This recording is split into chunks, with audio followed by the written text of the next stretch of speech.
Hi hello welcome to my small garden. చాలా రోజుల తర్వాత మళ్ళీ మీ ముందుకు వచ్చాను. అందరు ఎలా ఉన్నారు? ఇప్పుడు మీరు చూస్తున్నది వచ్చేసి సీడ్ బాల్స్ అండి. ఇవి 5000 సీడ్ బాల్స్ అయితే తయారు చేశారు.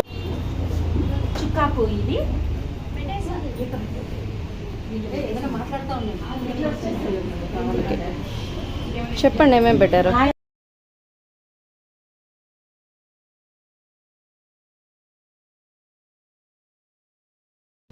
వాసవి క్లబ్ వాళ్ళు అయితే చాలా సరదాగా వచ్చేసి ఒక 11 to 12 మెంబర్స్ ఉంటారు. చాలా చక్కగా అయితే 5000 సీడ్ బాల్స్ని టార్గెట్గా తీసుకొని చాలా బాగా చేశారు. చాలా సరదాగా సాగిపోయింది ఇది. మీరు కూడా చూసి ఆనందిస్తారని అనుకుంటున్నాను. సీడ్ బాల్స్ అయితే కొన్ని వచ్చేసి ప్రకృతి కోసము, కొన్ని గార్డెన్స్లో పెంచడానికి అయితే చేశారనమాట. టార్గెట్ ఇచ్చారు వాసవి క్లబ్ వాళ్ళు. సో ఇలా అందరూ ఫ్రెండ్స్ అందరూ కలిసి ఎంత చక్కగా కూర్చొని సరదాగా చేస్తున్నారో చూసి మీరు కూడా ఎంజాయ్ చేయండి. మట్టి పశువుల ఎరువు. ఓకే,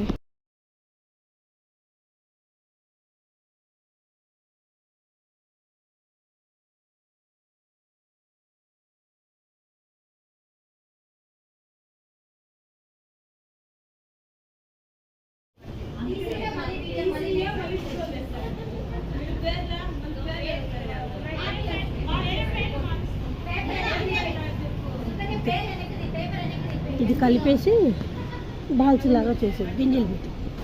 ఇలా సీడ్ బాల్స్ మన పూర్వీకులు చేసేవాళ్ళు అనమాట, పొలాలలో ఎక్కువగా.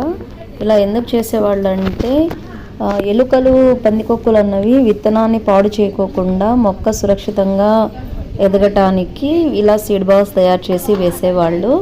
అలాగే చాలామంది ఫ్రెండ్స్ కూడా ప్రకృతిలోకి కొన్ని రకాల ఫ్రూట్స్ విత్తనాలు అవి ఇలా కూడా చేసి, మనం అంటే అడవి ప్రాంతంలో అలా వేసామంటే పక్షులు, కోతులు ఇలా తిని కూడా అవి కూడా బ్రతుకుతాయి కదా. సో దానికోసం అని చెప్పేసి ఇలా చేస్తూ ఉంటారన్నమాట. ఇదైతే మన పూర్వీకుల నుంచి వచ్చింది మనకి సీడ్ బాల్ అన్నది. ఇంత తక్కువ మంది 5000 సీడ్ బాల్స్ తయారు చేశారు. సో మీరందరూ కూడా వారి కోసం ఒక లైక్ అయితే వేసుకోండి. ఎవరైనా ఫస్ట్ టైం చూస్తున్నట్టు ఉంటే మన ఛానల్ని అయితే సబ్స్క్రైబ్ చేసుకోండి. మరిన్ని వీడియోస్ కోసం ఫాలో చేస్తూ ఉండండి. వీళ్ళైతే చాలా సరదాగా 5000 సీడ్ బాల్స్ అయితే ఇట్లే చేసేసారు. సో వీడియో మీ అందరికి కూడా నచ్చిందని అనుకుంటున్నాను. ఇలా మీరు కూడా సీడ్ బాల్స్ తయారు చేసి ప్రకృతికి ఎంతో కొంత సేవ చేస్తారని ఆశిస్తున్నాను.